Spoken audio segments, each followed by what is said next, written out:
Thank you, Chair, and thank you for your indulgence. Ms. Faro, Commissioner Faro, we are going to continue with your statement. We were at paragraph, I think, 43. Where to start with paragraph 43? Where to start with paragraph 43? I think we had touched a bit just at a high level, but I'd like us to start with it afresh, just to refresh ourselves. Thank you. Thank you. Before I start, I just reflected, Commissioner Baloy, the APS wasn't insourced when it moved over to the city manager's office. It was just changed in management.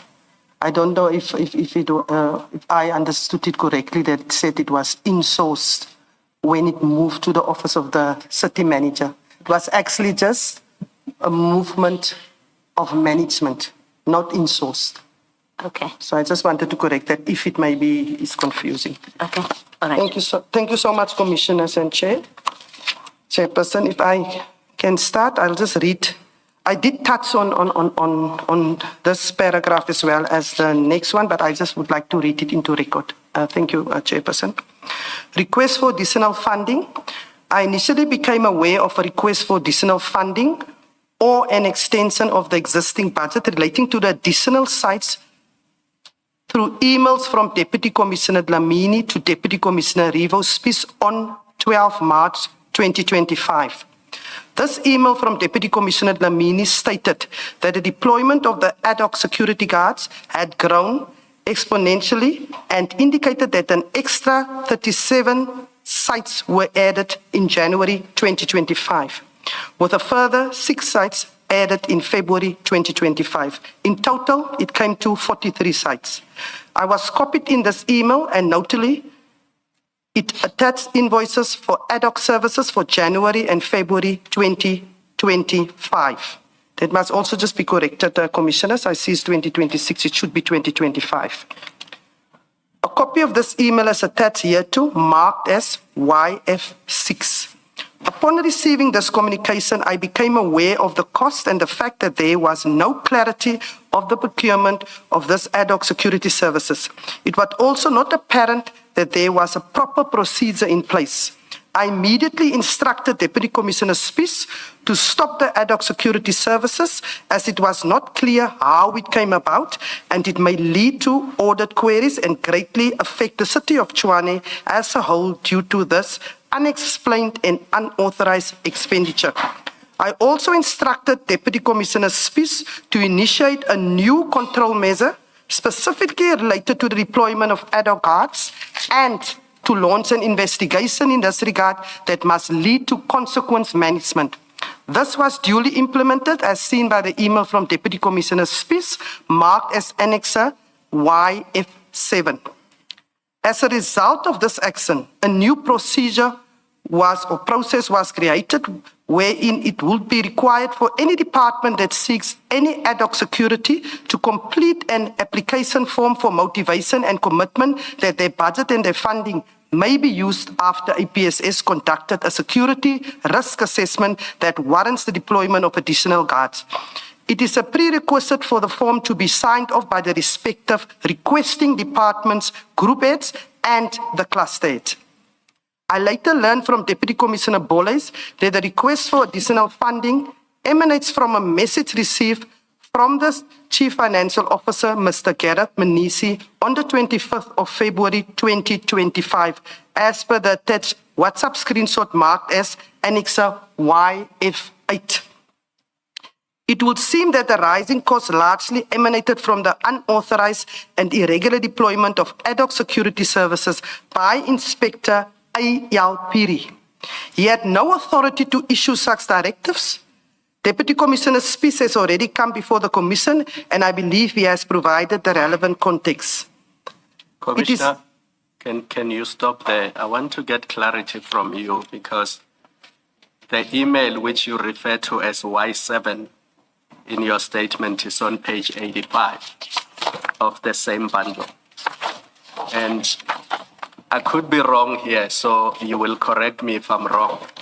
I had understood Commissioner Spice's evidence to be that when he sent this email, it was ignored, and his subordinate said to him, please put that in a formal letter, not in an email. If it's in an email, I'm not going to implement, and that's what caused issues, and he needed to be disciplined for that. Is that correct? Is that your understanding? Because your statement seems to suggest that the process was implemented and proof of that is this email. Whereas I had understood Commissioner Spice to be saying his email was ignored. And when he inquired why it was ignored, he was told by his subordinate that he has to put that instruction in a formal letter, not in an email. And the evidence leaders will assist me here. That's just my recollection of what the evidence was. If you remember it differently, you can tell us that you remember it differently. Commissioner Kumalo, if a subordinate is giving him that, I'm expecting that he should have charged the subordinate for insubordination. Yes. But what I don't expect is for you to come to the commission and say, this was duly implemented as seen in the email. Commissioner, what I want to say is that Deputy Commissioner Spice, and I've seen this email now, Deputy Commissioner Spice, when I've given him the instruction, he started with it immediately. So I also now see here by YF7, it's the email of Deputy Commissioner Spice to the Deputy Director Malatsi. Are we on 84, Commissioner? YF7, am I correct? Yes, Y7 is on page 85.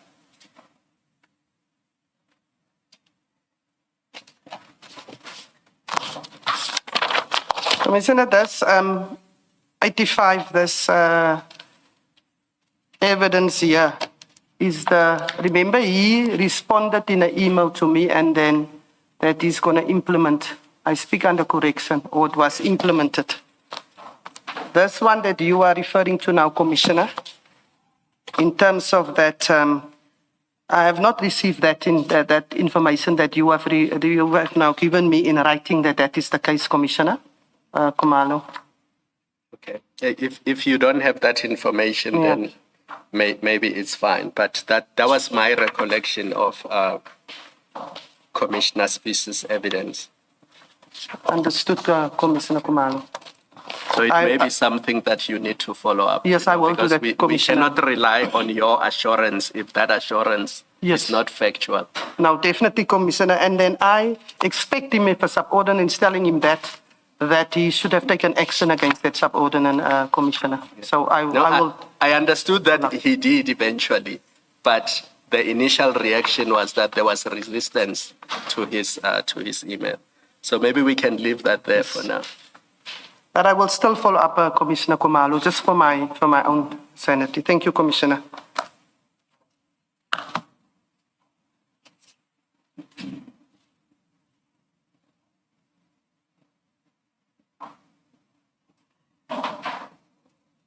I think I'm now by 49. Sorry, while we are on the point, I think in the next section you deal with Inspector Phiri. So the question I'm going to ask is, those letters, when Commissioner Spice showed us the letters, there were at least 2 of them that were not signed by Commissioner Phiri. They were signed by one person or 2 other people. Yes. Yes. And I would need to know why action is only taken against Phiri and not those 2 other people. So if you can just anticipate that and maybe deal with it as well. Yes, Sorry, I can deal with it, Commissioner Romalo. Commissioner, as I said, we've launched the investigation. We are still busy with investigation. It's just now over this Easter period also. I've also wrote to the Commission requesting certain information as well to the Secretariat of the Commission, and I will follow up in that regard. But Commissioner, I can really assure you, it will not just be one person. Any person that's implicated even if it takes for us a day or two or a week or two to come to that, we will obviously make sure that if a person was involved in matters that they shouldn't have, as I said, consequence management will be implemented. I can promise you that. Because even people who process the payments, remember there's the request to the security company for ad hoc services, and it comes from Inspector Piri. Now, when invoices come in and people process those payments, do they not care that Piri was not authorized to issue those instructions? Why do they authorize payments running into millions, tens, if not hundreds of millions, when the person who issued the ad hoc instructions was not authorized to do so? Commissioner Kumalo, you're 100%. We know who processed it. We have the names of the people that from the whole food chain. I can guarantee you, we are busy with that investigation. We know exactly, I've requested through internal affairs the authorization. I requested who stamped it. I requested based on what. So yes, I can guarantee you, Commissioner Kumalo, we are busy. And then it is not the first or the second or the third person that we are dealing with. I promise you, we are really looking at it thoroughly. And as we look into it, Commissioner Kumalo, we also look into the process. It's no use we are dealing with the people that has done this, but the process we need to look at and we need to correct the process. So we are doing both of that, Commissioner Kumalo. I can promise you that. Commissioner, can I think just to exploit the discussion about Piri, please turn to page 98 of the file you have in front of you, file 1. 98? Correct.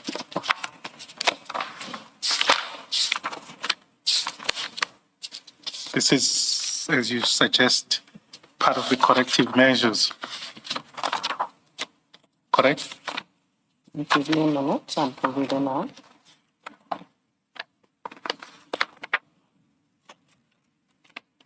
That's correct. Correct.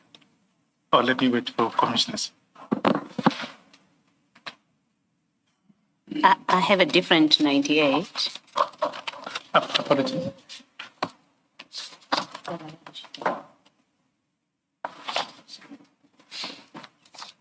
Okay, I'll give you my file when we finish and see what needs to be corrected. My 98 is a document that starts at page 96, and it's a memorandum, tenders to be advertised. Do you have the same, Commissioner? No, Commissioner. Commissioner Baloy, I have the Okay, actually I'll the share with the pre-suspension chair in the letter. meantime.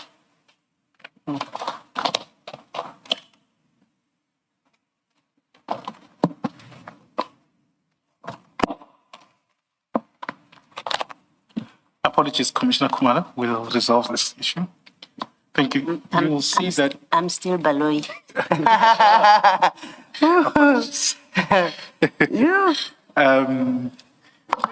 Till further notice. Apologies, commissioners. At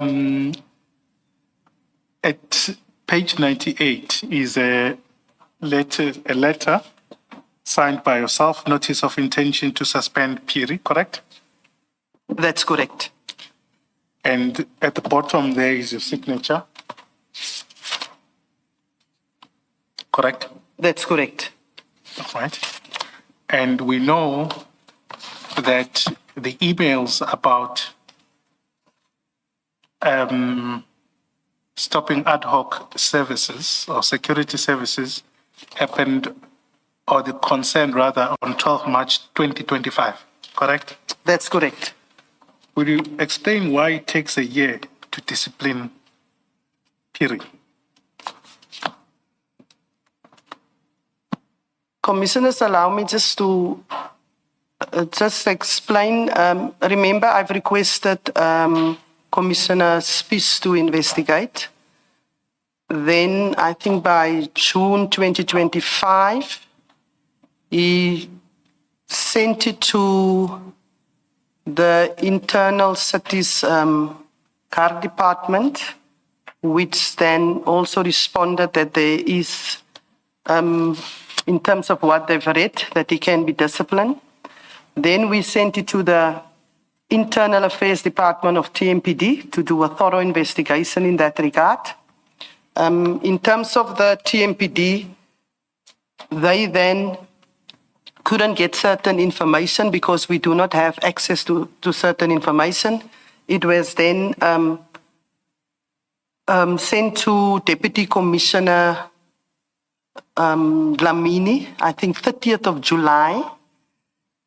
And then Deputy Commissioner Dlamini obviously did not send that documents further, bearing in mind he's responsible for internal affairs. In the meantime, Deputy Commissioner Spies was meeting with the HOCs, as well as he briefed me other departments. He met with them July, August, September, and October. They were then busy with the process, obviously, to make sure that they get more evidence. For that moment, we did not want to disturb the process. Then Deputy Commissioner Spies followed up in terms of what happened to the document. And then obviously we've learned that Brigadier Danny Bernard did forward it to the head of that department, which is Deputy Commissioner Dlamini. And then we found out then, the documents was there by him. And then obviously upon finding that out, we put measures in place and then obviously the systems. And we made sure then that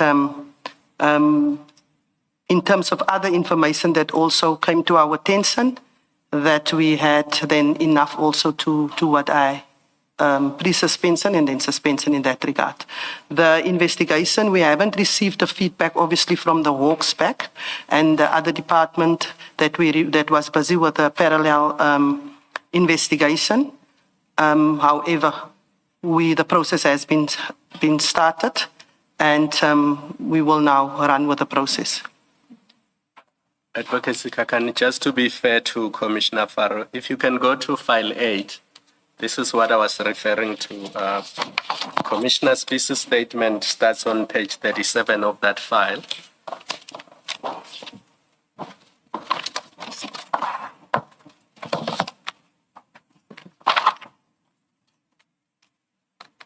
Apologies, Commissioner, which page?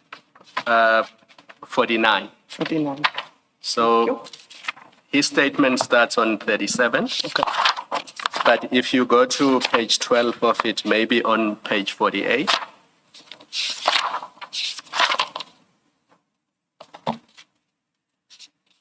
Are you there? I am there. You see the email he refers to is paragraph 41. That's the same email you were referring to. And then it continues. And then if you look at page 49 on paragraph 46, he says, during the following months, it was mentioned at monthly budget meetings that there were still payments of ad hoc guards as more invoices were submitted by one specific service provider, Gubis 85.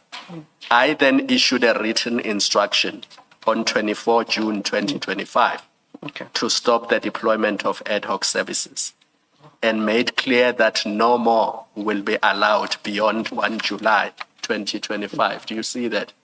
So it was not implemented in March. It was only implemented in July because he had been told that he can't do it by way of an email. There must be a written letter issued.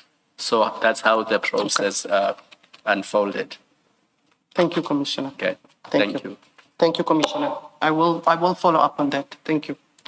Thank you. Thank you, Commissioner. I'm going to press on this point a bit. And because these are the problems that we see.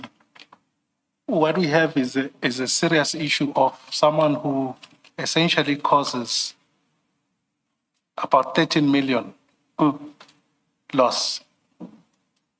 But it takes a year to actually take action against them.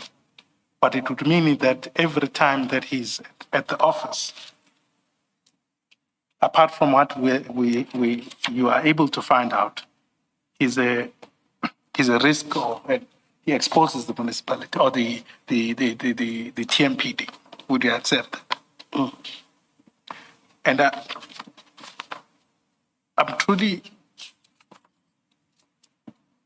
I'm not convinced of that there were these investigations for over a year, unless you can accept that it was truly an oversight of some sort on your part or Commissioner Spee's part. I cannot understand why it would take 12 months literally to discipline him for something so obvious. I cannot accept that. I just explained that it is not that easy. It's a complex investigation. In terms of you need to look at the invoices, you need to make sure that you have all the evidence as well. The same with any investigation. If you're going to take the person, are you going to suspend the person and keep the person 12 months at home? The person is not in direct doing this or is not doing this anymore. So he doesn't have control over doing that. So I had to also make sure if we want to, that is departments that is investigating and watching, I had to make sure that we do that as well. So at the moment, as I said, that we feel that we have now, over and above even what we have more than to actually go ahead with the case as well. And as I said, we are still waiting on other departments, but we can't wait on them, rightfully so. If it's any criminal matter, we cannot wait for the criminal investigation to conclude in order for us not to do departmental. In terms of the one that I will agree with is the one in terms of that it was emailed already on the 30th of July to the head of the department. And there should have been more engagement from the head, although Deputy Commissioner Spies has done his part by following up on a monthly basis. He even engaged with the external investigators on a monthly basis. So I cannot accept that Deputy Commissioner Spies failed in that regard. However, I'm also looking at the time frame. I'm looking at the 30th of July that it was mailed to the head of that unit, and I'm also looking at the bigger picture. So the investigations, the more, it's the same like it's here, the more you touch one thing, another thing comes up. So the investigation is vast. And as I said, we've also, rightfully so, as the chairperson has said, we're also looking at other people in the food chain that was involved in this. It's not only the one person. So the more we investigate and we ask questions, the more names are popping up. So I'm requesting that we do the investigation. It is at a very sensitive point at this moment. And I'm even prepared to give the outcome and how far we came once we have now do the investigation into all the others as well, and also the consequence management.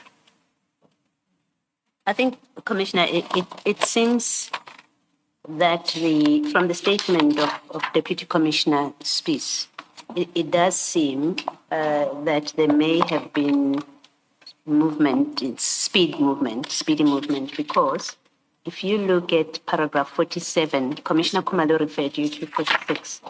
At 47, yes. This is where Commissioner Spies says he received an email from Goobies. Yes. And then that was on the 26th of June, 25.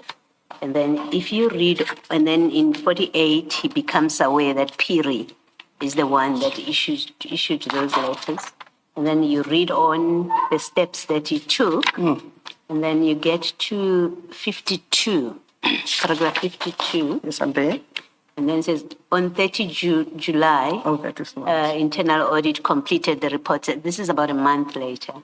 And request to Deputy Dlamini, Umashi Dlamini. Yes. And it seems Deputy Commissioner Dlamini is the one that sat with the report from the 30th of July, the way I read this paragraph, until the 10th of March, 2026. Yes. Is that your understanding as well of what happened? Thank you, Commissioner Baloy.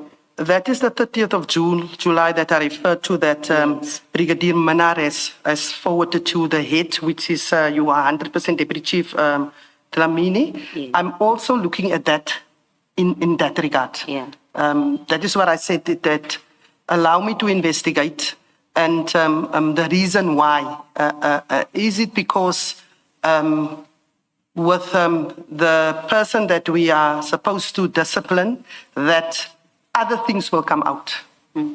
So allow me, because we are really advanced at the stage in this regard. I'm talking about the internal investigation, not the one with the external ones. Yes. So I'm asking, allow me just to complete. I am prepared to give the feedback in this regard. That is also one of the things I'm looking in, Commissioner Below. You are 100%. Yes. Well, I was going to suggest that perhaps it is for Deputy Commissioner Dlamini, when he comes to testify, to explain to Mr. Skakane why from the 30th of July 2025 he sat with this report until the 10th of March 2026. And immediately when I received it, on the very same day, I actioned it. Yes, thank you. Yes. Thank you. Thank you. Thank you, Mr. Commissioner Below.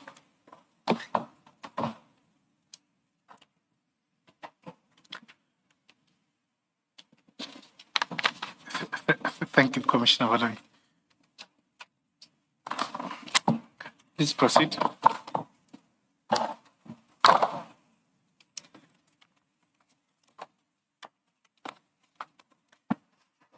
It would seem that the rising costs largely emanated from unauthorized. I think I've read that 48. Am I correct, Commissioners? Please read it again. Do you want me to read it again? Yes. Okay, I'll do that.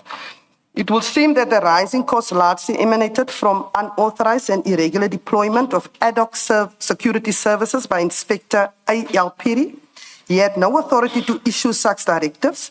Deputy Commissioner Spies has already come before the Commission, and I believe he has provided the relevant context.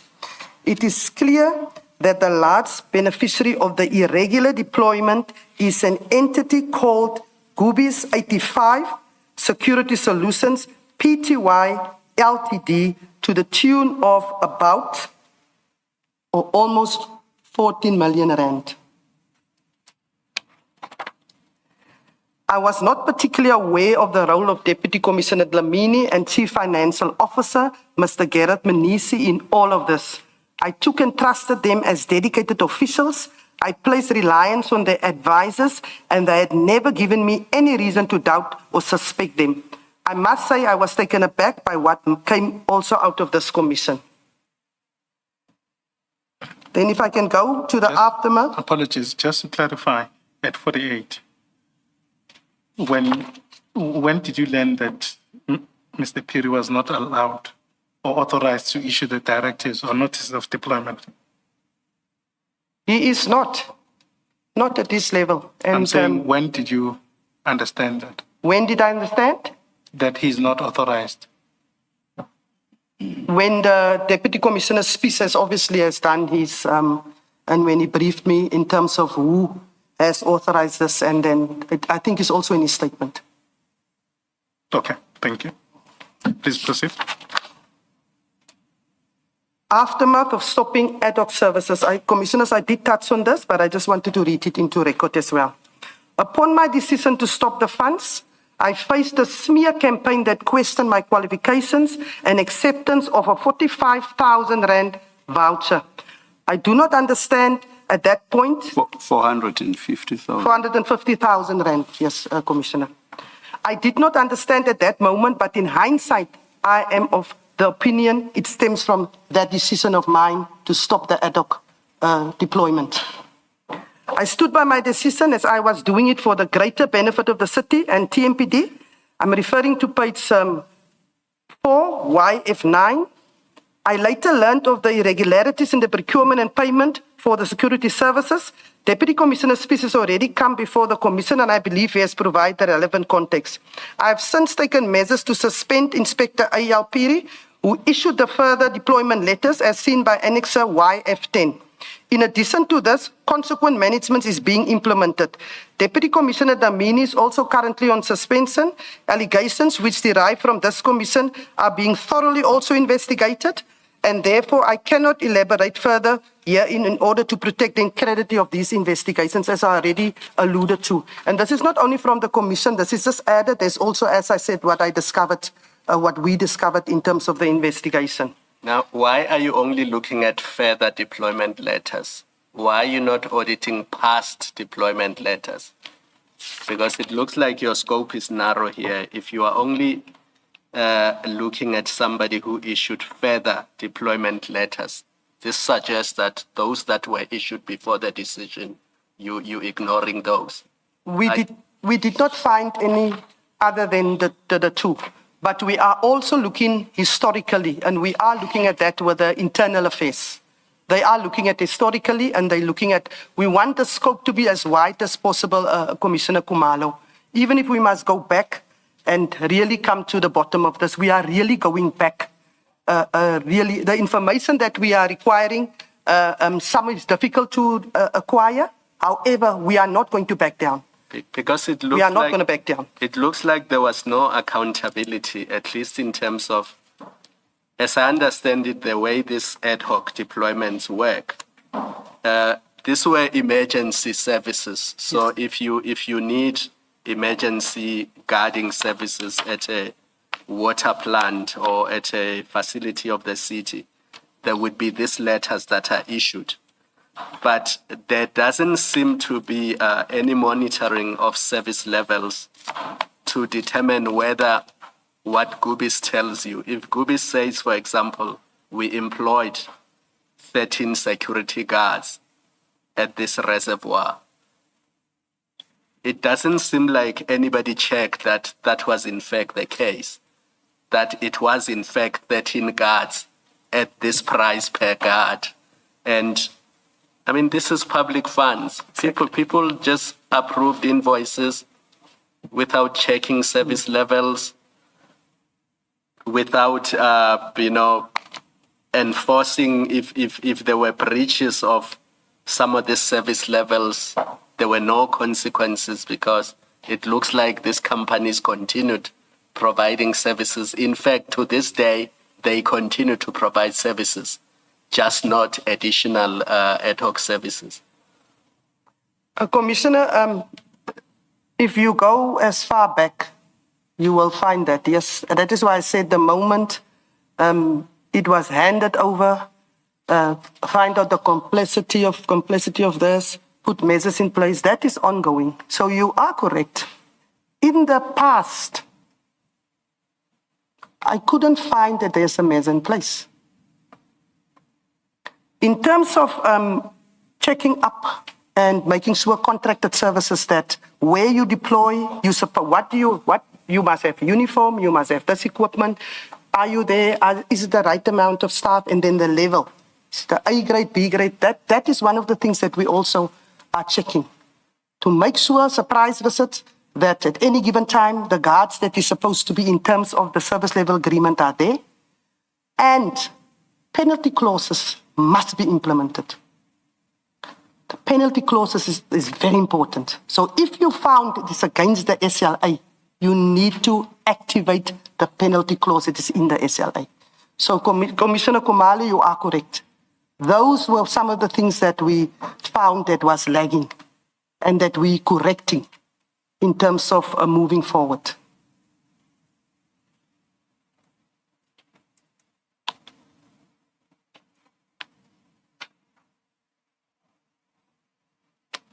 Thank you. Just before we move to the next section, you are saying that you are still investigating all of these things internally, correct? Correct. And obviously, it would seem that until such time you finish the investigation, you wouldn't know how far the road goes, if you to call it a road. Correct? It is not such a big section. Okay. It's not a big section that is dealing with the matter. So the investigations are going to be concluded? Definitely. It's not a big section. So we, in the meantime, has put measures in place also mitigating. And we're not waiting for the investigation to be concluded. So we are busy also putting as I said, it runs parallel, but it's not a big section. And we know exactly who, and then we are really at the end of this investigation in terms of bringing the others to book as well. Thank you. Commissioners, I think it's for just so that we follow the correspondence around the stoppage of these ad hoc services, so that we, just in the interest of time, can I refer you to file 3? Chief, Yes, I have it. help me. Okay. I've got it. Right.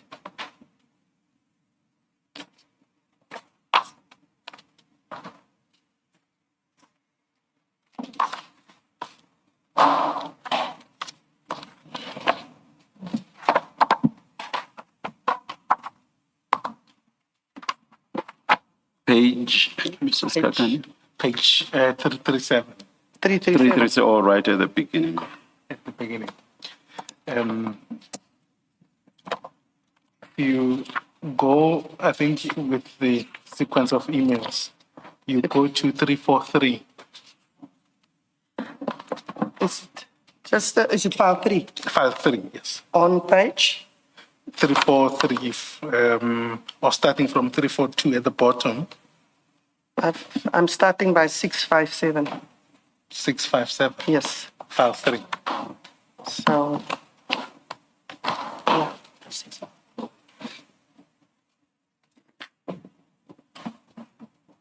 yeah. Yes. Mine is at 657.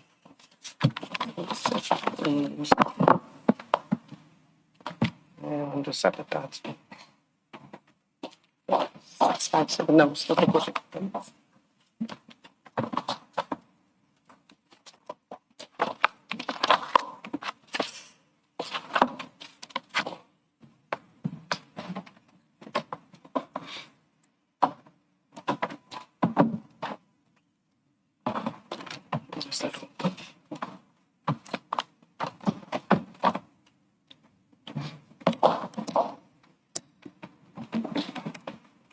Is file 3, Commissioners.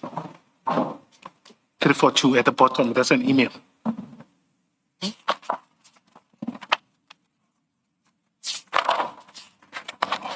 Commissioner Faro, are you there? 35342? 342 at the bottom. Yes, I'm there. I'm just trying to make sure we all follow. So this is the the email from Umashi Dlamini to Commissioner Rivos Peace, copying amongst others yourself, Deputy Commissioner Boles, and somewhere in the bottom, Chugudu Malachi.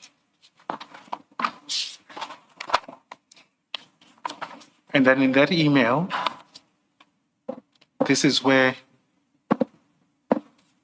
he's asking essentially that there must be more funding. Yes.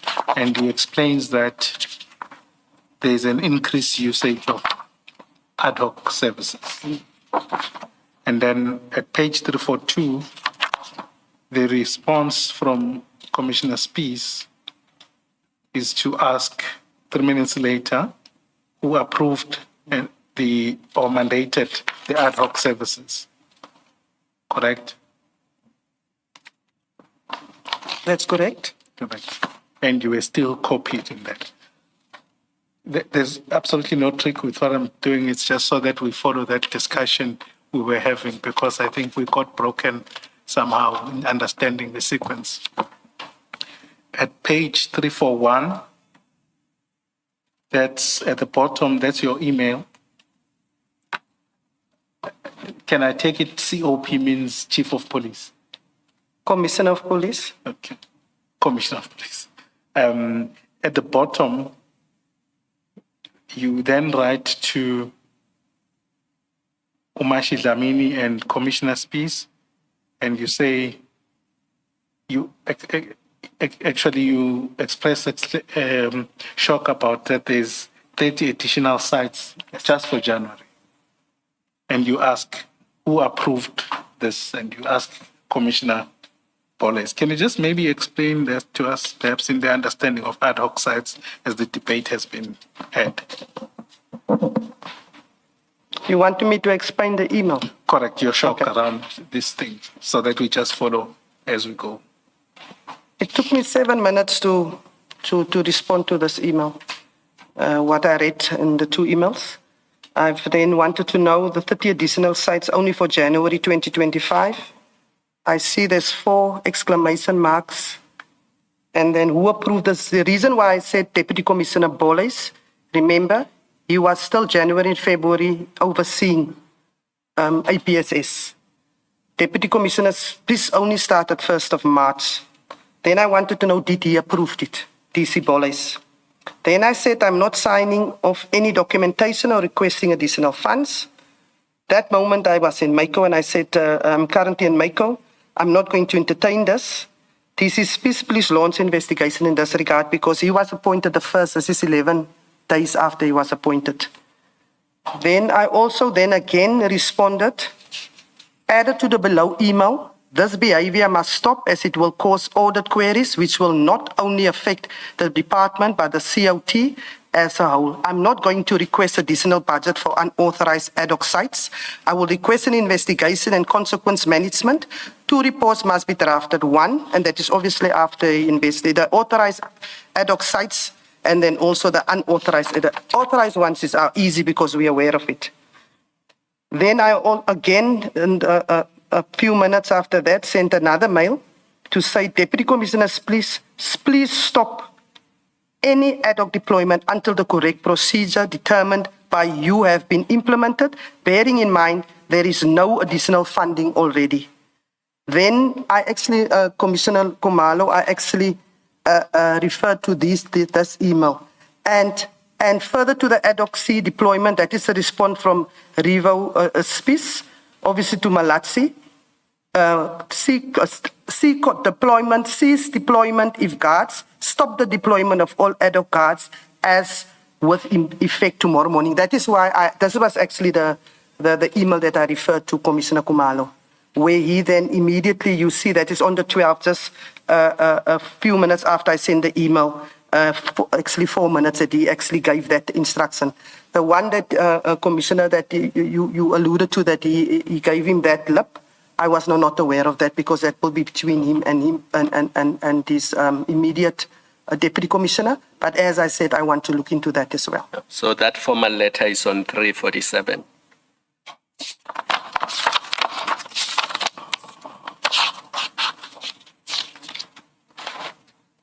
Yes, Commissioner. And the point was that the 12 March email was ignored. So Malachi ignored it, did not implement it. Reasons were given that it can be in an email, it has to be in a formal letter. And that formal letter you see followed 3 months later. Yeah.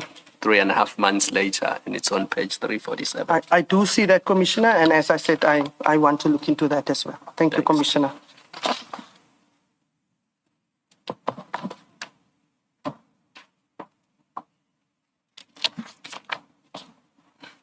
Perhaps it would be unfair to ask you, it should have been an issue that Commissioner Spies would have explained. Yes. If you say immediate, Yes. why does it take Yes. another 2-3 No, I'm months going to look into that, definitely. to then action that? Yes. Because these are the things we just say it's going to take time. Yes. And then I think Commissioner Kumar was saying then, it's public funds that are being Yes. used. Oh, definitely. Correct. I do agree. Jessica, we've learned in this commission that immediately does not mean immediately. At least, Commissioner, my immediate is immediate. But be rest assured, I'm going to look into all of this because that was my instruction to everyone. I will look into that, definitely. I expect if I give instruction, everybody must follow it. Thank you, Commissioner Kumalo. I was restraining myself from highlighting immediately. And then if you go to page 338. Still the same file? Same file, yes. This is just the last point. Let's give the page again. 338. 338. I'm there. Now, this is what comes under cover this email, correct? Yes, yes, yes. And when you see it, and apologies for jumping around. When you see it, you see two things. What you see is that this is in January, so it seems low. Yes. You've got Trautic Protection Services that has ad hoc sites. Yes. Then we have HOC Security. Yes. And then we've got Gubis 85 Solution Security, That's correct. which has sites, according to this, up to 37, That's correct. which total 14 million. And obviously, we understand that there would have been 22 companies or Yes. service providers. Just at the time, did it strike you that Gubis seems to have been this efficient or favored? That is part of the investigation. No, I'm saying at the time. Yeah, definitely when I saw it, definitely. Definitely. And then just to follow up with the investigation, how would it cover whether actually the invoices or the actual deployments, if they say they had 2 guards, how would we know that they actually had 2 guards, or they just did not have anyone else? Exactly. Is that part of your That investigation? is definitely part of my investigation. To, as I said, what is the reasoning for 20 additional? So we are looking at it. What is the reasoning for that? Where were they? Attendance, everything we're looking into. We're definitely looking into all of those. And so would I then be correct, or maybe I'm wrong, to say that previously there wasn't a method to double check that perhaps, or it was? They have the personnel that must do that checks. Also, there are people. Yeah, that need to check. there is people that must do the checks. Contract services that must do the checks to see. Does it, as I said, also ad hoc, let me not use ad hoc, surprise visit, just to see also in terms of, I've explained it in terms of the SLA, you must have the SLA with you. The SLA is very detailed. To see if you are in uniform, the equipment that you must have, the type of guard that you must have, also the amount of guards that you must have there. Because we are aware that you must maybe have 5, but then you deploy 2. So we are aware of that. So you have that component that must check on that. Okay. Yes. No, thanks. And before you leave this page, Commissioner Faro, just so that it doesn't look like this commission is picking on Gubi's security for whatever reason. I can't remember where I read this, and you don't have to give us a detailed answer now, but I just need clarity on the 3 entities that we see on page 338. Are you also investigating whether or not any of those entities are owned by city officials? We're looking at everything, Commissioner Kumalo. Because in one of the documents I have seen, I cannot remember which one, there was an allegation made that the first one there, Triotic, is owned by city officials, as in City of Tshwane officials. That may or may not be true, but my question is simply whether you are investigating that as well. And then, Commissioner, we will do our investigation in terms of obviously the allocation, etc. When the CFO comes, they have all the information of that security company. I would prefer that you also pose that question to the CFO. I would really prefer that. But in terms of our investigation, we're obviously looking also at you have the 22 companies, and then we look at the how regular and how many, and then that will also be part of our questions, definitely. Thank you. Definitely, Commissioner Kumalo. I thought Commissioner Kumalo was asking, does your investigation include investigating ownership of these companies that are on your panel? Obviously, we are looking into all of that because we, as you said, I've read in the supply chain management policy when I started, and it says you must not. One of it says that you must not conflict of interest. Must be. So we're taking the supply chain management policy and see was there any contravention also from the site, and so that we can have a more detailed type of investigation. As I said, we don't want to, we are not only zooming in, if we are one by one now consequence managed, it doesn't mean we are just dealing with a one person. We have to now start from A and end at Z. We have to get it right. So yes, Commissioner Baloy, we are looking into every single thing. I can promise you that. Just to assist Commissioner Kumalo, I think it has been in the media. If I may refer you, just out of interest on that, chaotic. Yes, that's file 6. Bundle 6.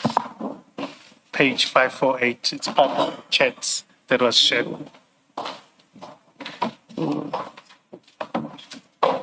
Yes.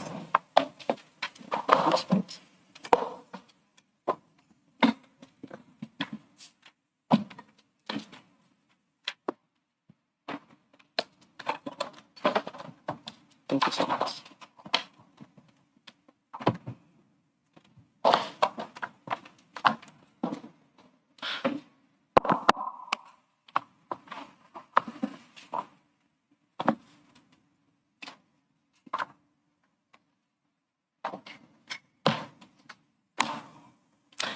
Thank you. On 549. That's, yeah. Yes, that's what I just wanted to locate your understanding, perhaps. I didn't intend to at least go through this at this point in time. Thank you. Yes. Please put that file away. Yes. Yes. It's on the screen.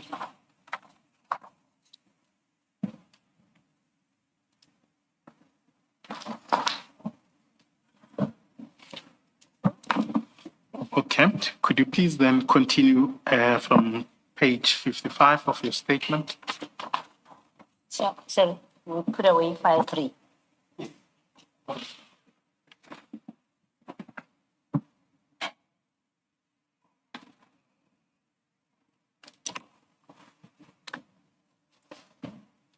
I will then continue with TMPD 01 2024/2025 land invasion. Tender TMPD 01 2024/2025 relates to the procurement of services for the monitoring and prevention of illegal land and building occupation, as well as the demolition of any illegal structures. The appointment will be for 3 years on an as and when required basis, meaning only when there is land invasion. So you will, and then those that must patrol to prevent the land invasion, it will obviously be the hotspots. I attach a copy of the invitation to the bid marked as YF11.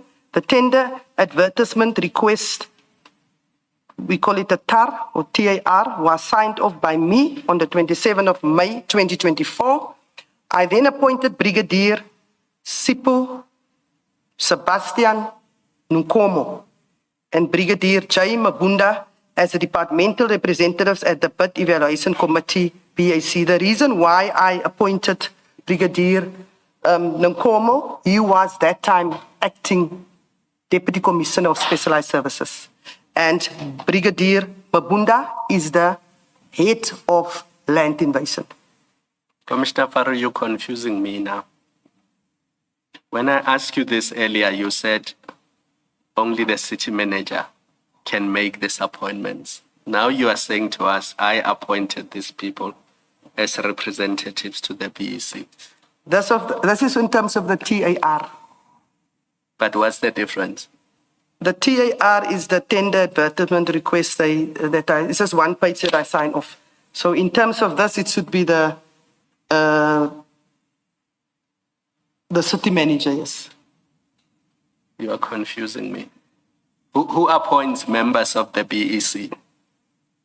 Remember, that was my earlier question, and you said no, it can't be you or the CFO, it's the city manager. Does this not suggest that you appointed? Or does it mean nominate? Nominate. You nominate and then the city manager appoints Nominate. or approves? Commissioner Kumalo, nominate. Yes. Thank you, Commissioner. The tender procurement process, I will just correct there, Commissioner Kumalo. The tender procurement process was successfully concluded and ultimately 8 bidders were awarded a tender. Then the tender process was also subjected to probity. Probity review is done by group audit and risk. They check that the process was followed correctly in appointing these 8 companies. I do not know how the tender was evaluated. However, Brigadier Sipo Nkomo will then also come before this committee so that he can just also put it more into context. He will only be giving evidence in terms of that entire process. I do not know how the tender was evaluated, and he will also assist, he assisted with technical expertise on behalf of TMPD. And he will be able to give more context in this regard once he appears before the Commission. Concluding remarks. In conclusion, I wish to reiterate that my tenure as Commissioner of the TMPD has been guided by a steadfast commitment to the principles of integrity, as well as transparency and the rule of law. Since my appointment, I have endeavored to ensure that the TMPD operates not only as an efficient and effective law enforcement agency, but also as a responsible organ of state that adheres strictly to the procurement frameworks set out in the Constitution and the MFMA. I have a specific duty to report corruption under Section 34 of the Prevention and Combating of Corrupt Activities Act 2004. And I'm not only doing it because if I fail, it could result in a 10-year prison sentence. I do it because that is the right thing to do. The Independent Police Investigative Directorate, also known as IPID, in terms of the IPID Act 2011, is broader. Section 29 requires all SAPS members and commissioners, we are appointed under the SAPS Act 68 of 1995, to notify IPID immediately after becoming aware of graft or other cases falling within IPID's mandate. Contraventions carry also up to 2 years imprisonment. Have you reported any matters to IPID? We're going to do that, Commissioner, I promise you. As I said, our investigation, we already reported to other organs of state, as I said. We are going to, when the investigation is eventually concluded, we are going to make sure any contravention that was there in terms of any law act, we will report it and report it to the national organ of state. What we've picked up, Commissioner, is if you start charging people, they resign and then they just go to somewhere else. And then everybody just leave the case and nothing comes of it because the person has left the employ of whatever municipality. We are not going to allow that. We will still pursue any other contravention and any act. That is what I've given to my investigating head to do. That is now acting Deputy Commissioner Danny Manar. Yes, I think my question is more general than specific. I think in your testimony earlier in the day, you said that you've had cases of members of TMPD being arrested for different things. And one of the examples you gave was bribery, for example. And so my question, it being general, is do you have any cases, not necessarily arising from these procurement matters that we are concerned with now, but do you have any pending matters that have been reported to IPID and that IPID is handling in respect of the TMPD? Definitely, Commissioner. We also have a quarterly meeting with IPID. Yes. And as I didn't actually answer Commissioner Khumalo when you asked, do we implement the recommendations? Yes, we do. Yes, we do. You offered to deal with it in a supplement. But I just wanted to say, yes, all the recommendations coming from IPID, I also get the reports, and I make sure that is one of the things that I monitor to make sure that we implement it. So And yes, I'm assuming in your supplementary you can give us the statistics. I'll do that, You definitely. can say, for example, over the past 3 years, Definitely. there were this number of IPID recommendations. All of them were implemented. Those that were not implemented, Definitely. what's the reason?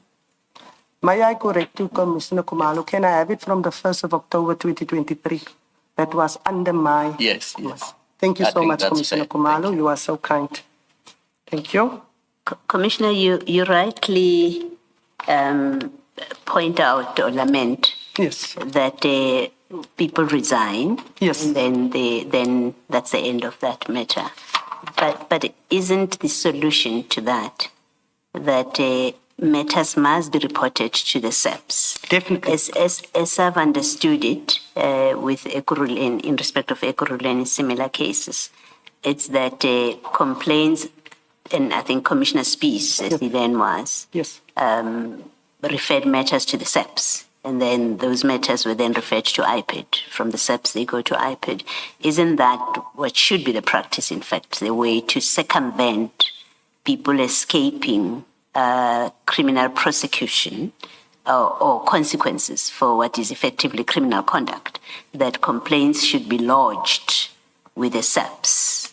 And that way a person resigns, they get out of the clause of the IPID, but they remain under police jurisdiction. Have you considered? You are 100% Commissioner Baloy. As I alluded when I did my background, I'm also the chair of the National Commissioners Forum of the country. We even took that matter up at the national level. We don't only want it to happen at TMPD.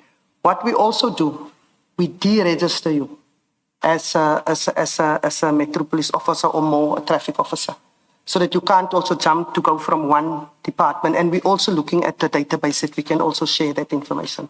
So you are correct. And also we said we don't want to wait on the South African Police Service and IPID or whoever is investigating to give us a feedback. We need to follow up. And if we see that it stays too long with a person, you can follow up with a senior.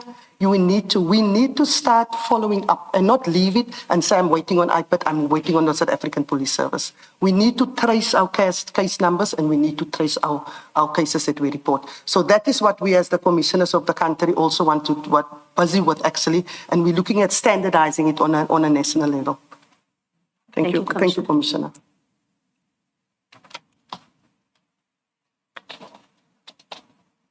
Now, paragraph 61. In my commitment, I have taken proactive steps, including the instruction of new control measures to mitigate the risk of irregular expenditure and to safeguard the city's resources.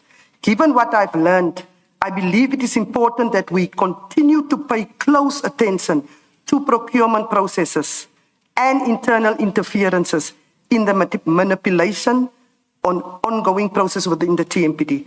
That must also be done without interference from the person that maybe wants to claim I'm monitoring, but then you interfere as well. I remain fully committed to assisting this commission in its mandate. I hope that the information and documentation provided in the statement, supplemented by the testimonies of deputy commissioners and officials I have designated, and the supplementary homework that I've received, I'm just adding that, Commissioner Khumalo, my homework that I received will provide the necessary clarity on the matters under inquiry. I would also like to highlight to the Commission to assist in protecting those that expose fraud and corruption and any form of irregularities because of what I have experienced. One becomes a target as soon as you expose corrupt activities. And I'm sure after I've appeared in front of this commission, it will not stop. However, commissioners, I will do this over and over again. I would also want to make use of this opportunity to thank the commissioners and all the evidence leaders and everyone behind the scenes. If it was so much intense for me in terms of making sure that you give your statement is there and your evidence and making sure you meet regularly with the evidence leader, I really can not even imagine how much it be for the commissioners that sits here on a daily basis. I really want from my side to thank you for what you are doing for the country and for the province of Gauteng.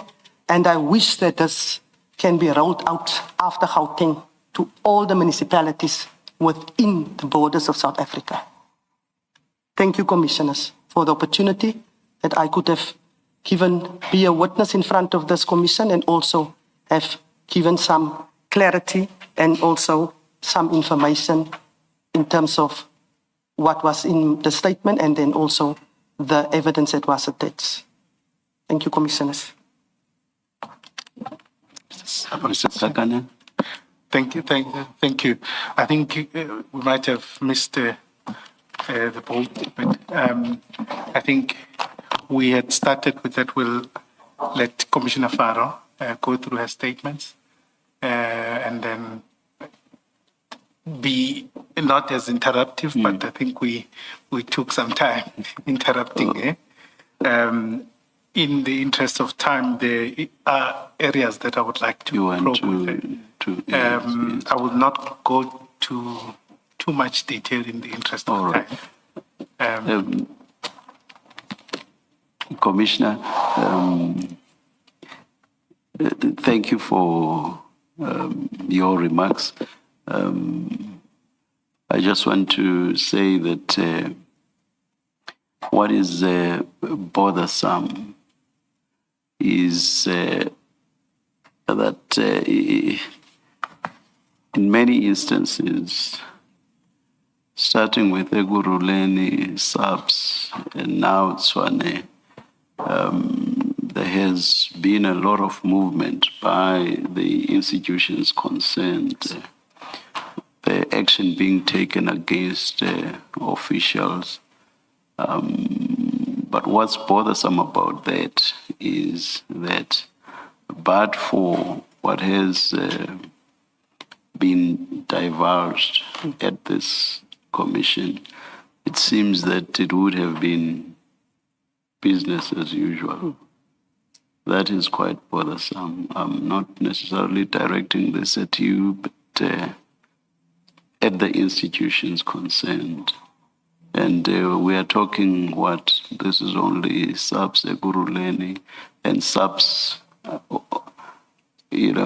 only at the top level, at the level of generals. Yes, there may be an odd brigadier and so on here and there. So that's a very small window, if I may call it that, both at SAPS and also nationally in terms of only Eguruleni, only Tswane. So it's quite bothersome because these institutions cannot possibly be outliers. One believes that what we see is replicated throughout the country. That's quite bothersome. But thank you. Yes, Mrs. Skakane. Mr. Skakane, sorry, we kept interrupting, so I've almost exhausted all my questions. I only have one. So if you indulge me, I will ask it now and then allow you the rest of the afternoon to deal with what you wanted to deal with. Commissioner, please feel free, even if you have 2, 3, 4. Commissioner Faro, my concern was with the asset protection and security services. You, in your statement, had set out what the mandate of a metro police is. And you referred to Section 64 and the alphabetical letters B, C that follow. And I did not see anywhere in those sections where it falls within a mandate of a metro police to be responsible for protection of municipal property. And I think you rightly said that the owner, the person who's accountable for these properties, is actually the COO. Is it right that the Metro Police should be responsible for this? And what has been your experience when you were at, I think you were at Nelson Mandela Bay and then City of Cape Town at some point? Is it the same in those municipalities that the Metro Police Department is responsible for this function of asset protection and security services? Or is the position different there? Thank you, Commissioner Kumalo. It does not fall under the Metro Police, Commissioner Kumalo. It falls under, it is a leg on its own in Nelson Mandela Bay under safety and security. The same within the City of Cape Town. City of Cape Town also has got Metro Police, they've got traffic services, they've got law enforcement, they've got VIP services. So Metro Police does not fall under Metro Police also in the City of Cape Town. So it seems like Tshwane is confused because you corrected yourself and said it was not an insourcing. It was almost a parallel movement from one section within City of Tshwane to another. Even Tshwane is confused because they're not quite sure where this department or this section or this function should fall. I mean, is that not a problem? Because I'm not sure that the Metro Police are qualified, and I could be wrong. I'm not sure that they are qualified to deal with this department because their function is really bylaw enforcement and assisting with crime prevention and all those things that you have mentioned. Now, to be dishing out tenders where you're spending billions of rands, I think the amount we had was 2.9 billion the other day. I mean, it's a serious concern to me because I don't know that the Metro Police are qualified to be dealing with those things. Commissioner, I'm the city manager, the accounting officer gave me the letter, 1st of July 2024, and he says, asset IPSS is with you now. I believe when there was, remember when we established Metro Police all over the country? Like in Cape Town, they took traffic services, law enforcement services, and they made it a Metro Police with all the others. The same happened here when they had to start the Metro Police in 2002.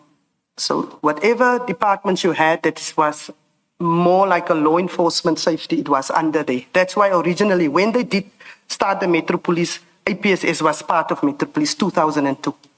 And then, as I said, 2021, April, it was moved away via a memo from the then Executive Mayor, Randall Williams. And then the 1st of July 2024, it came back to Metro Police. Should it be with Metro Police? Commissioner Kumalo, you're going to get me into trouble. I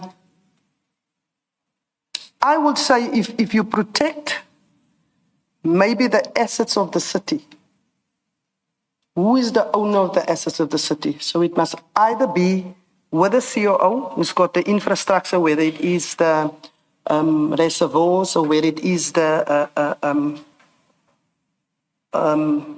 electrical substations, or the GSO, who is responsible for all the buildings of the municipality. So I'm saying because here's the thing. When you do eventually insource all the security guards, if you do, let me not say when, if you do eventually insource all the security guards, they won't become Metro Police officers because they are not appointed in terms of the SAPS Act. yes, So they will become employees of the city of Tshwane and they will become security guards working for Tshwane. TMPD can be responsible for them. So that's why I don't understand why that function, because it is outsourced, TMPD is responsible for it. But if it were insourced, those people would not be TMPD officers and they would therefore be employees falling under a different department. But I mean, maybe the CFO is better placed to answer some of these questions. I was just posing it to hear your view. And if you don't want to get into trouble and you prefer not to answer, I'm a person Chair is that will happy answer. Chair is happy that we allow you to say. I will leave it for the CFO. Unfortunately, I have to be honest, Commissioner Kumalo, and that was my honest opinion. Because, Commissioner, you are correct. If you look at who is the owner, if you look at anybody's property, Metro Police is not looking after you. You've got your own security company. So you as the owner of that house, the state is not going to put a policeman outside your house or a Metro Police officer. You as the owner of the house must make sure that you have even security measures in place, whether it's a camera, whether it's, you must make sure you've got a fence around your house, and then you must make sure that maybe a security company will respond if you press a panic button. So that is logical thinking, and you are correct, Commissioner Kumalo. Thank you, Mr. Skakan. Before you go. Commissioner, in the very last paragraph of your statement where you speak about protection of whistleblowers effectively, you're expressing something similar to what Deputy Commissioner Spies expressed and his experience. My question is, does the city have any measures or anything in place that protects, or that seeks at least to provide protection to people who want to speak to whistleblowers? And if the city has, what in fact does it have in place? The city is allowing you to, obviously, if there's information that you want to come forward, that you can do that, whether it is through the group audit and risk, whether it is through the office of the city manager. The city do have measures in place. What I'm really referring to, Commissioner, is that if I take Deputy Commissioner Spies, as remarks that he's a spy and there's silly remarks that is being made, where I think you should applaud people that come forward to actually are not part of the pack and wants to make sure that we do the things the right way. Commissioner, Chairperson, I said I'm gonna say something on a lighter note. When I leave here, Chairperson Madlanga, you will have to pay Lebola because my surname is gonna change to Commissioner Madlanga wherever I enter. The Faro is gone when I walk out of here. I will send my family over. So that is Commissioner Spies. That is his name, Madlanga. There's no Spies anymore. And I actually find it, yes, we can laugh about it. However, I actually feel if you in this country come forward against fraud and corruption, why are you becoming the target? People don't want to be around you. People feel like, what are you doing? You're supposed to come to work to do your work and to do it the right way in terms of all the policies and procedures that are there. However, the moment you speak out or you are a person that makes sure that you stop, as I said, when I stopped that ad hoc, immediately, there was things fabricated.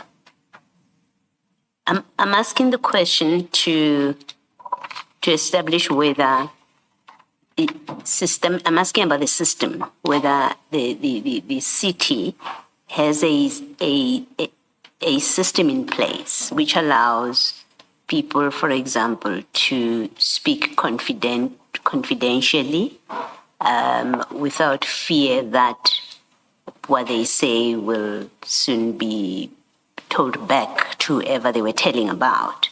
That's what I'm trying to figure out. But what you're explaining as requiring protection from is, it seems to me that that's more a cultural issue of an organization, even country, that we have that problem. People, even when you've got the mechanisms in place, eventually people will come to know you're going to testify in court and they're going to ostracize you. And those kind of things seem to require some cultural changes. That's not the kind of question I'm asking. I'm asking in terms of systems in place. For example, if Deputy Commissioner Spies is being harassed, or you even, because you have taken the kind of steps and decisions that you have taken in the discharge of your functions, does the city have in place things like such employees will be disciplined, for example?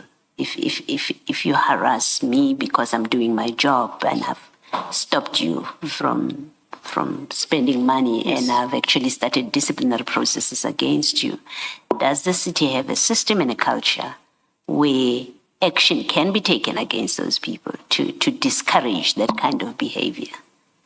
Because there's a level at which it's behavior and cultures that have developed over time and something has to be done to stop it. But that's a different conversation to, is there anything in place at all?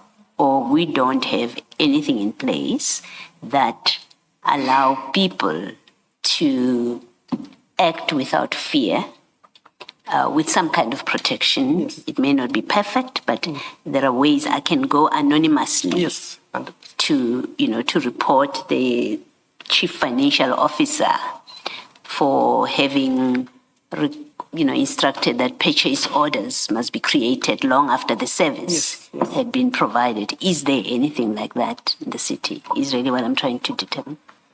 I think we have something in place. We've got a fraud line. We have, but I think, Commissioner, because we have never had a type of a commission of inquiry, it needs to be refined to include also when it comes to appear in front of a commission. I think it's just, as you said, it's maybe standard. However, we need to make sure that we look into that, and maybe not only in municipalities, but all government establishments and departments, to make sure, the same it was with COVID. We never knew COVID.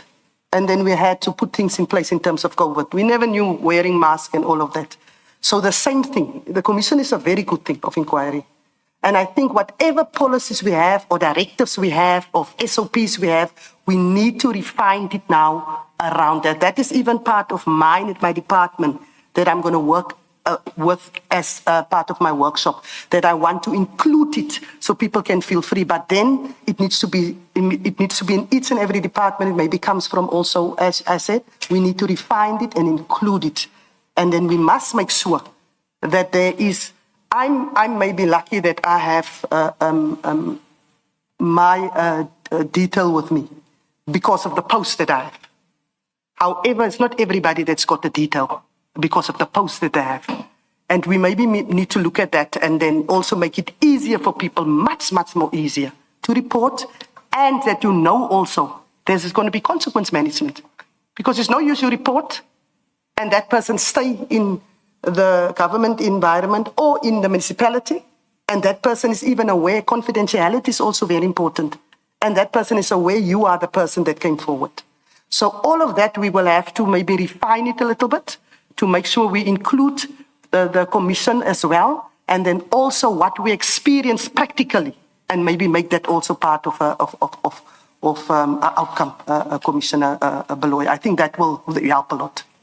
Thank you, Commissioner Beloy. The second is a clarification on something that we dealt with earlier, but maybe before I do that, let me conclude this part by saying you have, for example, under the Commissions Act, where it's a criminal offense to interfere with the work of the commission. 100%. So if someone who has testified or is about to testify is being harassed in whatever way, the perpetrator may well easily fall into you are interfering with the work of the commission. And it may well be that in the city or in the forum of police chiefs, you may want to start that kind of discussion. But the second thing that I wanted to raise is, and it's more to clarify, in the correction that you made, remember we had that discussion about insourcing Yes. and just moving people Yes. across. Yes, And I accept the correction that you have made. But does it mean, therefore, that Tshwane has never done an insourcing exercise? The 1,271 was insort or capacity built in 2019. So that's why we have the outsource. And the 1,271 was insourced. Okay. However, as I said, it was insourced, but they did not include or make sure that there's a plan, and we did it now. Let us train them. Let us make sure they have medical aid. Yes. Let make sure they've got pension. Those things were not, so they were insourced, but they failed to implement that. That plan. Okay. So that is also what I was busy with now all the time. And we picked that up and we made sure that over the 3-year period, first you get your medical aid. They also didn't get a 13 check. So all those things we had to actually make sure that that in-source staff or the capacity builds, in-house capacity, that we make sure we correct that before we can even in-house capacity build more. Let us first correct that. Thank you. Thank you, Thank you, Commissioner Baloy. Thank you, Mrs.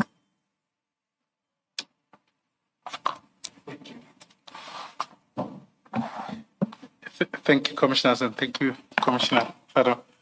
I will try to just highlight a few points and ask when necessary for you to assist us back to your statement.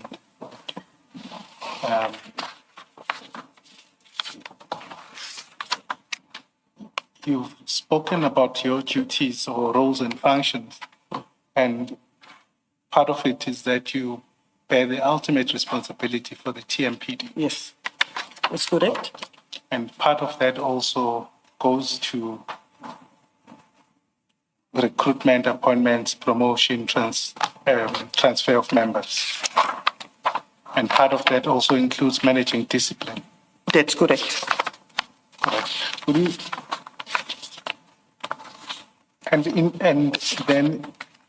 you've spoken to us or testified that you are engaged in in corrective measures for those members that you have since discovered that there was something wrong. That's correct. And that would be Mr. Phiri, and there's further investigation into other that's things. correct. And hopefully, I think you can agree with me where I was having a difficulty that in order for these things to happen, they do need to move with some speed, otherwise they become problematic. Yes, definitely when it's, except when there's a complexity about it, but definitely you are correct. And that is what I do with all my investigations. This is just a little bit different. Indeed. You are correct. And then in terms of your deputy commissioner, the one that's vacant, how long you said it's been a while. What are the plans about? We have now started the process again. Yes, we have already started the process. Okay. It's just now the holidays that came in between, but definitely. But I want to put it on record. If I, again, don't find the right person, I will have to re-advertise again. I'm not just going to appoint somebody for the sake of appointing. Thank you. And also, I think we've gone too many things. My job is truly to lead evidence more than have views. Can we go to the file 3? I'm just dealing with the part of the evidence. I apologize that I just at least have to put on record. I think it's there. Okay.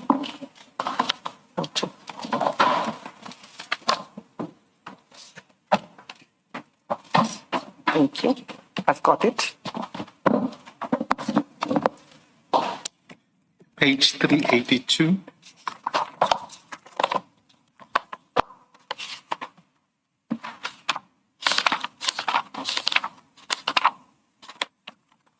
got it. Okay. Thank you. I'm there. Thank you. You see this and identified that Mr. Piri signed these notices and that he was not authorized. Yes. And I suspect, and earlier on, you said the same thing. I agree. And then these deployments go up to page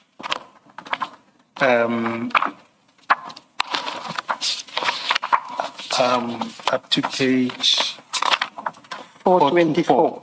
Correct. And in the majority, they are signed by Mr. P. Yes, that's correct.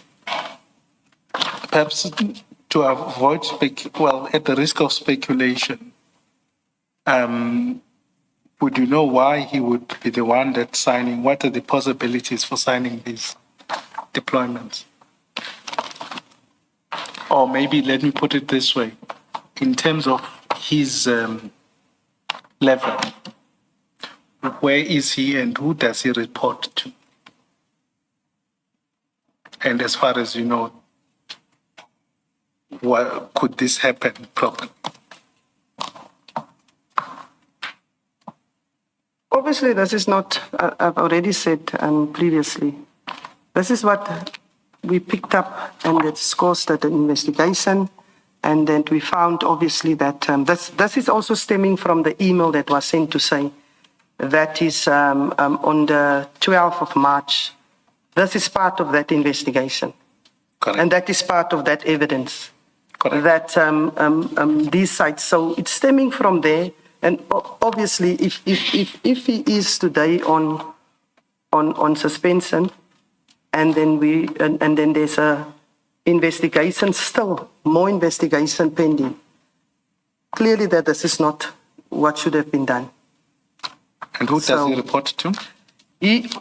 As I said, there is other members that we also looked at, and we must also remember, I said previously, IPSS doesn't have a proper command and control system in place. Yes. Yes. So, yes, we are looking at everybody, even the person that is reporting to, in terms of this. We are also looking at the time, because remember, he was transferred also, he was also at, although he's a Metro Police officer, he was, or he is assisting, or was assisting at IPSS. With this movement and everything, movement of staff from one management to another, I will call it. Then what you're saying, he is in TMPD. He was a TMPD officer, but with the movement, Commissioner Beloy, they've moved the staff. Staff had a choice if you want to move with to the office of the city manager to obviously assist, because you can't leave a vacuum. Yeah. So some remained behind when that was maybe assisting and said, they had a choice. I will remain. Others went with. So there is where Piri's involvement came in terms of Inspector Piri of IPSS. So he was then part of assisting there by IPSS. Yeah. I thought I understood the structure as you explaining it, but now I'm confused. Initially, they were moved to the city manager's office. Yes, 100%. Okay. And then returned now to back to TMPD. TMPD. Yes, 100%. So where is he sitting now? At the date of page 382, which is the 15th of January 2025 period.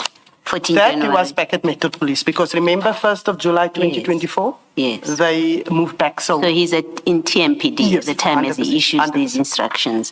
And he reports to somebody. Who does he report to? He must report to somebody. No, definitely he's reporting to somebody. Yes. I must just double check, but that's why I want to give names here if I'm not 150% sure who does he report to because of the back and forth and back and forth. So I will. The overall head, where he's sitting. Oh, the overall is head. Dlamini the overall head? No. Who is the overall? The overall head will be Deputy Commissioner Spies. Where As the Spies deputy, is now? yes. Okay. All right. But in January 2025, That was Deputy Commissioner Paul Hayes. Son Boles. It was Boles at the time. Okay. So at January 2025, his ultimate head would have been Boles at that time. That's correct, Commissioner. Okay. Baloyi. Thank you. That's correct. All right. Thank you. My apologies for confusing you. Just for while we are on this, the other person I was talking about is on 399 and 400. So you'll see that for those two purchase orders. So again, the number. Page 399 and 400. I'm there. So those are the two during that period that were not signed by Thierry. Yes. And my question was, This is one of the persons that we why was identified. that person not suspended? Yes, no, we if are. The investigation has Yes, revealed that is the issue. 100%. You are correct. You are correct. We are looking at actually if we can't find actually more. If you look at the first one, there was a little bit of a stack.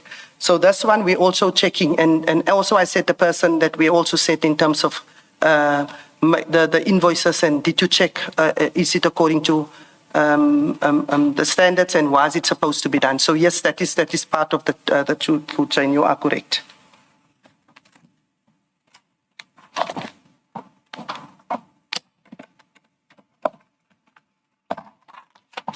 So this Dr. Mandihlab is a senior superintendent. Does he also, I don't know whether it's a he or she, do they report to?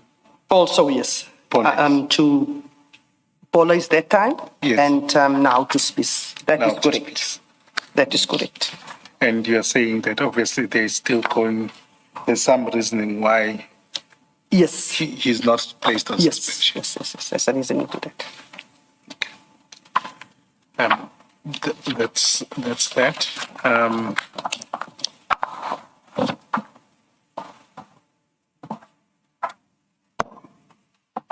Then I think the next section, which I'm going to run through very quickly, in the interest of time as well, is what has happened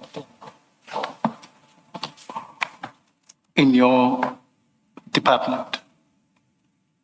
And for that, could you please take file 5?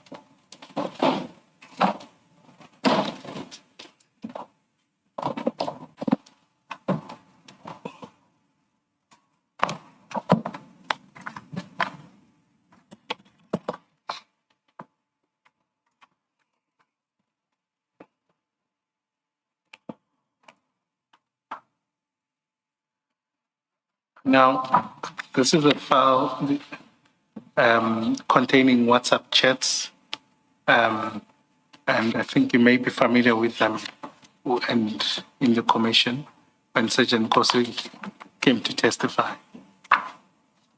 If you take me to the page. I'll take you to, but I'm just saying I'm telling you what this is Yes. about. That's fine. And I understand you may be at a disadvantage in the sense that these are not your WhatsApps, but I just want to highlight a few things for you. Then we'll go to the other issues. One is that what we see in these chats generally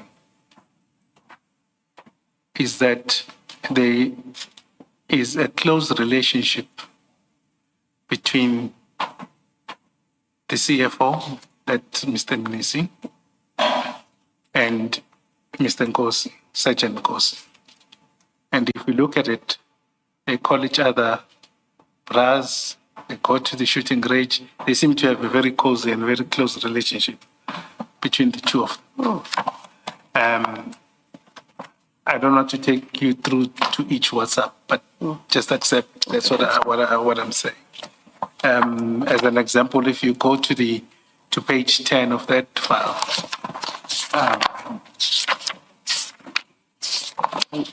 I'm there.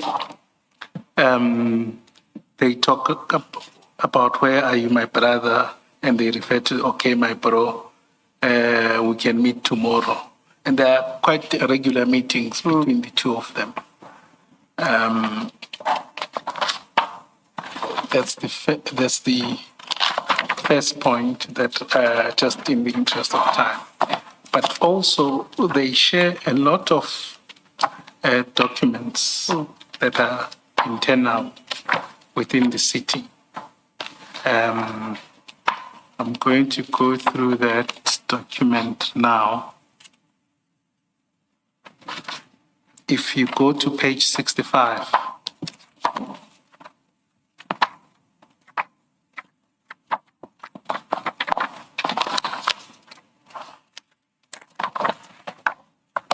I'm there. at page 65, this is, you'll see it's a screenshot, and I don't want you to engage with the contents. But essentially, this is a screenshot of a text of an email that is drafted by Nisi, and is forwarded to Sergeant Kosi. You see that? And also he has a message underneath that says, please read and confirm if all is in good order before I send. That would read to me that he's asking for Kosi's permission about sending a message in an official capacity. Then another example of this brotherhood is at page 96.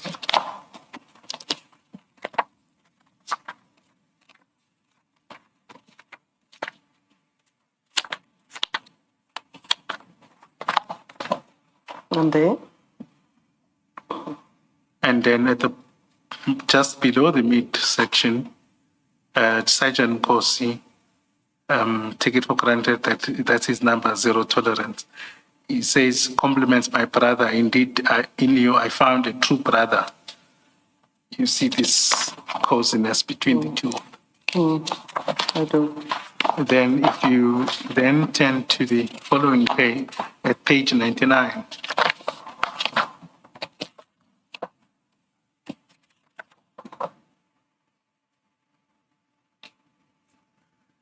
that's the CFO sending a tender advert to Mr. Nkosi. And then he advises him and says, Mfetu, I have sent the above to Peggy. We need to regroup on it. Now, I accept that you're not the person that wrote that message, but what it does suggest is that, rightly or wrongly, the CFO is sending an internal advert, as it were, to Sergeant Nkosi. And it seems that they say we need to regroup on it, meaning there is some coordinated effort of some sort.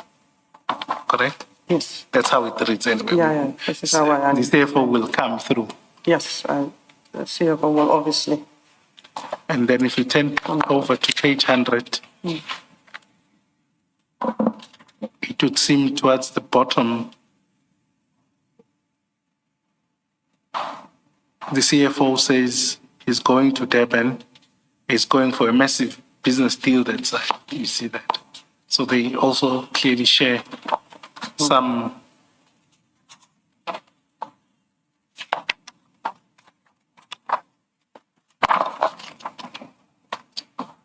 and then if you go to the following page 102,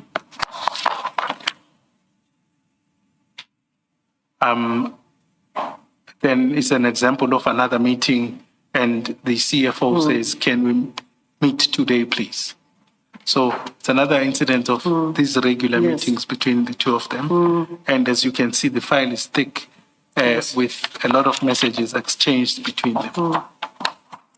And then 103 is a continuation of that.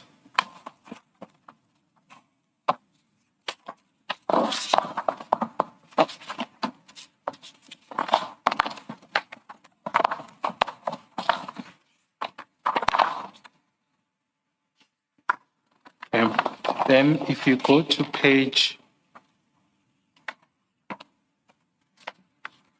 114,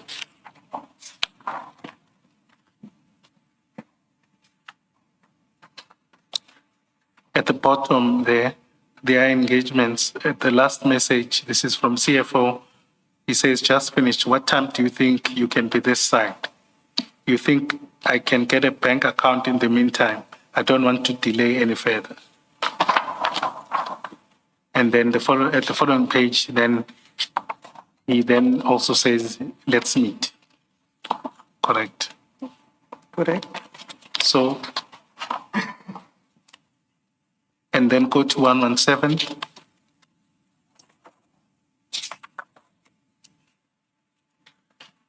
Then it's at the bottom, it is Mr. A photo. Then below it, this is CFO saying, it's okay, my brother, we are managing this guy, my brother. I just wanted to show you, Mbungulu will never win. Right? Now, what I'm trying to point out to you is that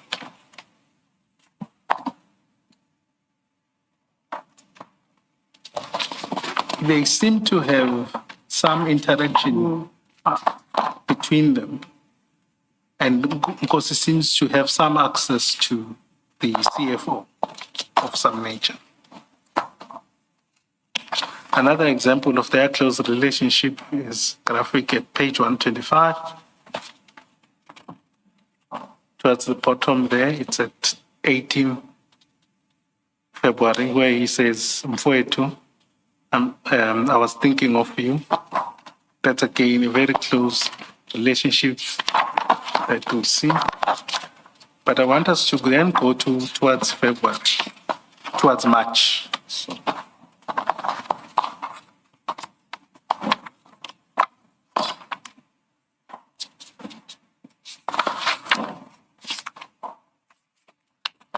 Go to page 133.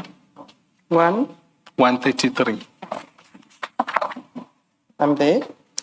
And the CFO asked Sergeant Kosi, who's Siponkomo or Joe Mabunda from TMPD. Right, and then next page.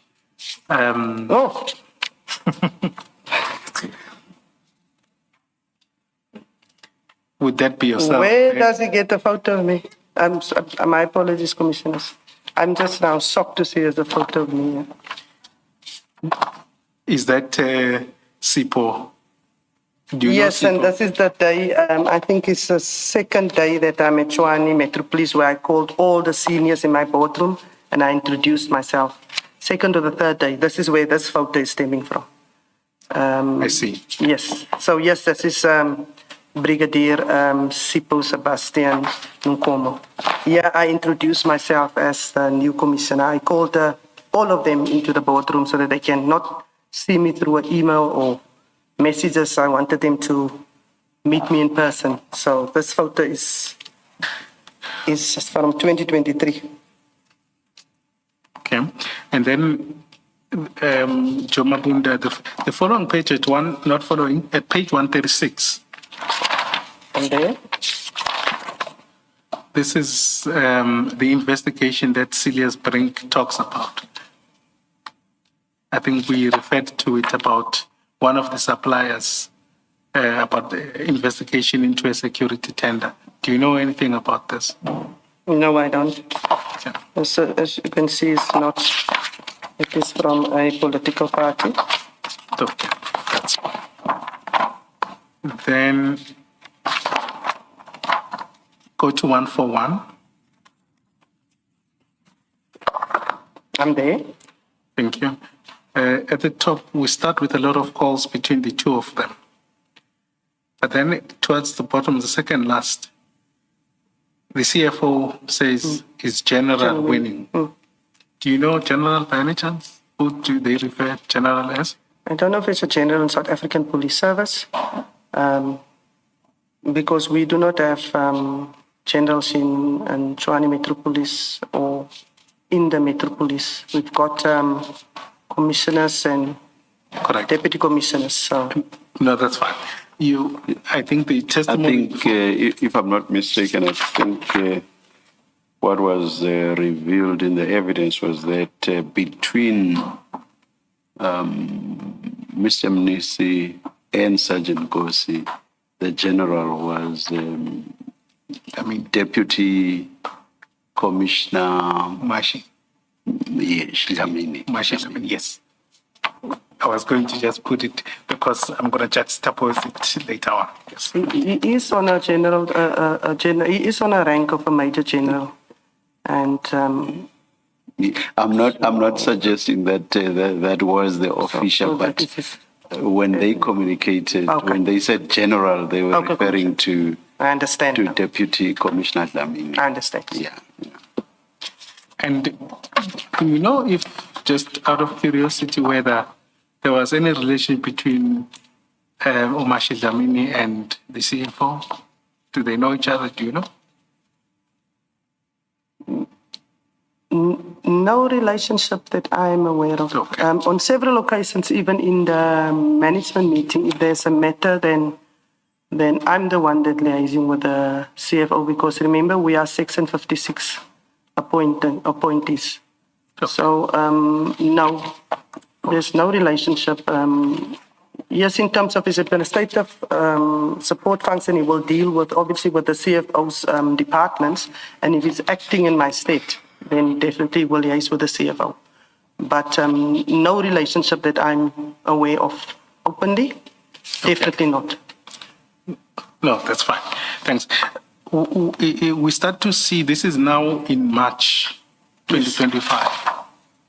And you'll correct me if I'm wrong, this is just after the ad hoc services were signed off by. Okay. Just to contextualize it, or at least I see the evidence leading to. Then at 142, at the top, I'm there. he then says, this is now Sergeant Kosi, he confirmed it will be sorted. Now, he will give feedback soon, before 12. Then below that, CFO says, okay, it's not yet in my system. You see that. And then Ngozi crosses fingers. Then we go over to 143.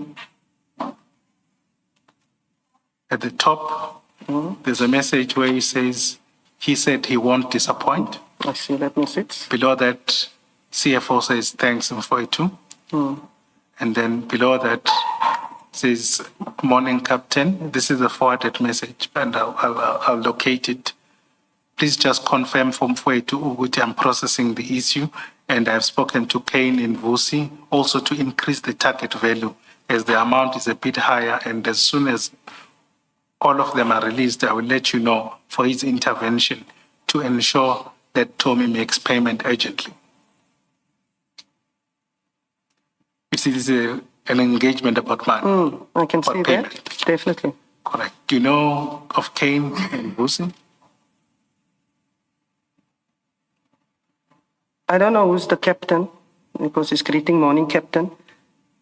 In terms of, I don't know who Vusi is. And who is this message to the CFO? Because I Yes, think these are the reason why I'm confused is Mpumalanga in his Yes, one. but it has been established. Oh, I think that's where he comes from. Okay, thank you. Um, If it's to the CFO, the names that I can, and I don't know because there's no surname, so I don't want to assume. I do know there's a Kane and a Tommy when it is in the SCM, the supply chain management.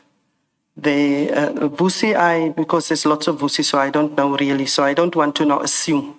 Yes. But if I just look at, because you say this is our CFO of Chwani, that I do know that Kane and Tommy, those names, okay. if it is that they are referring to that, because there's no surnames. That's fair. And you say both Kane and Vusi? Yes, but it has been established. Okay. Okay, no. And you say both if it is the right ones, both Kane and Tommy are in supply chain management. Yes, they are. Or the group financial services. Yes. Yes, they are. Definitely, Commissioner Baloy, if it is them. Thank you. But just to contextualize this, I do apologize. Just leave that file open. Go to file 6. 6. Got it? I'm getting good at this. I've got it. You've got it. Let me wait for the commissioners. In the meantime, turn to page 427. 427. Yes. 427. On there. In the middle, well, let me just first contextualize. These are WhatsApp chats between Umashi Dlamini, General, and Zero Tolerance, who's Ngozi, Sergeant Ngozi. In the middle, there's a message, and I'll read it. It says, "Morning, Captain." That's chat number 4. Chat number 4, indeed. Sorry, apologies. Yes. Can you see? Yes, I'm there by okay. chip number 4. Thank you, Chairperson. It says, "Morning, Captain. Please just confirm for Mfowethu Ubuti I am processing the issue, and I've spoken to Kane and Vusi also to increase the target value as the amount is a bit higher, and as soon as all of them are released, I will let you know for his intervention to ensure that Tommy makes payment urgently." You see, it's identical. It's identical. So this message was then forwarded by Sergeant Ngozi to CFO for payment. So the discussion is around payment. All right. While we are there, you will then go down in the same file towards the, I think, chat 7. And it says Mfowethu is the general winning, right? You see that with 3 Yes, question marks. Yeah. See. If you then go to file 5, you see that Yes. same message, Identical. right? So what seems to be happening is that Ngozi is playing middleman between the two about discussions. You see? Yes, I can see. All right. Then go down, still at 143, file 5 now. Commissioners, you may just put away file 6. We'll come back to it We later went on. to file 5. File 5. I think that's where we were. Oh, where we initially. were. Yes.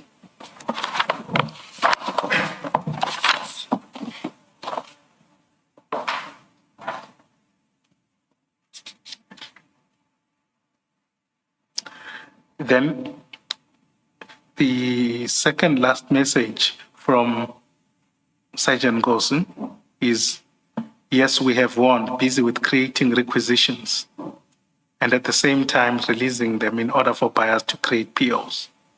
You see that? I see the message. Now, he is owning the process and says Yes, we have won but either way, he's in the middle of it. Now, you'll recall earlier we're dealing about ethics in the Yes, SCM yes. policy. Just at your level,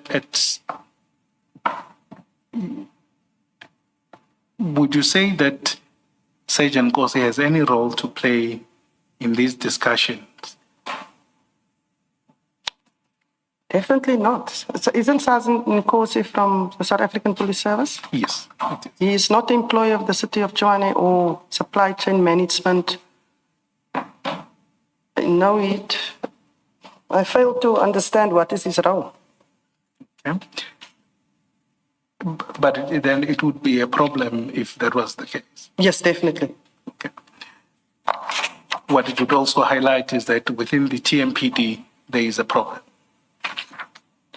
No, definitely. If he is playing a role that he's not supposed to from external department. Yes. Also, in terms of the previous, all the messages that you have read into record and took us through. Yes, it's concerning, definitely. With And the obviously, CFO. General Umashi Dlamini, who's also an important figure here, is your deputy commissioner. Yes, he is. Okay. You turn to the next page, 144. I'm there. And I'm not picking, you will see that Sergeant Kosi then sends a Kubis invoice. It's not employed by them. He sends a Kubis invoice to CFO. And the caption there is that this one is for the previous financial year. We will engage later. We'll engage later Nomfwetu on how to address it in order to avoid post factum. You see that? I see. There are two possibilities how he could be in possession of that invoice other than finding it in the floor. It's either he has it from Kubis or someone within the TMPD gave him. And we see there at the bottom, the signature in the invoice is TP Malachi. Malachi. One could assume that it has to be mistake to good Malachi. Yes, that's correct. Then the message below is thanks Mfwetu. Go to the following page. I will try, I think I will try and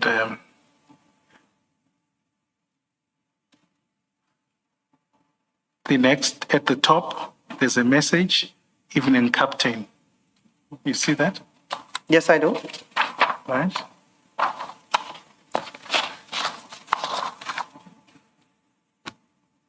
Can I ask you, and I do apologize, commissioners, to go to file 6?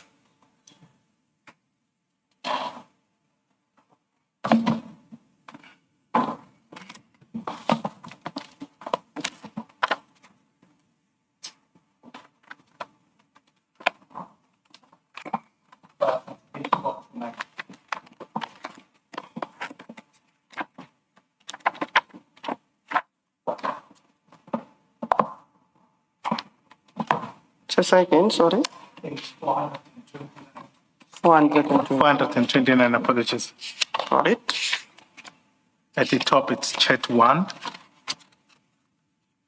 Yes. You'll see that message is identical to the message at page 145. Yes, it's identical. And that would also again indicate that there is a web of sorts. Yes, definitely. And Sergeant Kosi plays some role Yes. in that web. And then at page 145 of file 5, then CFO says, thank you Mfwetu, much appreciate. Much appreciated. Let's push to finalize everything tomorrow so we can pay those guys before Friday. At the bottom, there's another message from him, the second last one. He says, please extend my gratitude to the general. He has delivered. POs as per the request have been approved. See you later. Yes, I see that.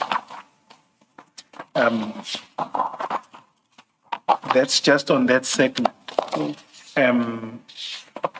Now, what I was trying to achieve or to show you is that you've got an intervention around the same time of these ad hoc payments. Yes.